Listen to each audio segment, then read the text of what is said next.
I recently became interested in genetic testing for bladder cancer. I actually posted on my story a few weeks ago asking for input for anyone with bladder cancer that's had experience with genetic testing, and of course my followers came through with some advice.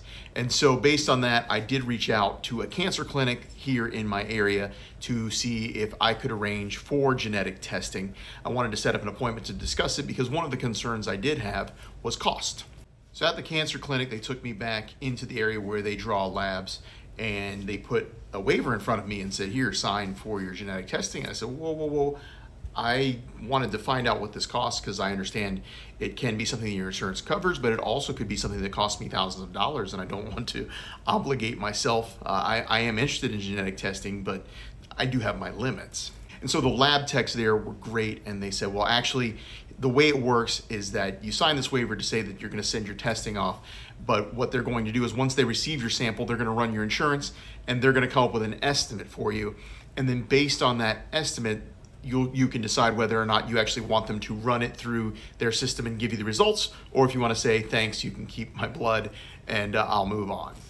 So after I had my blood drawn, they took me back and I met with the nurse practitioner, and she went through a series of questions about my family history.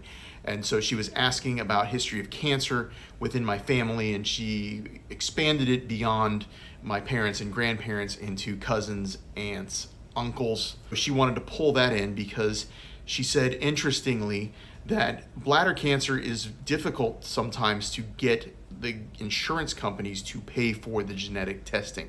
Insurance seems to be very willing to cover for breast cancer, prostate cancer, some of the better known and more common cancers.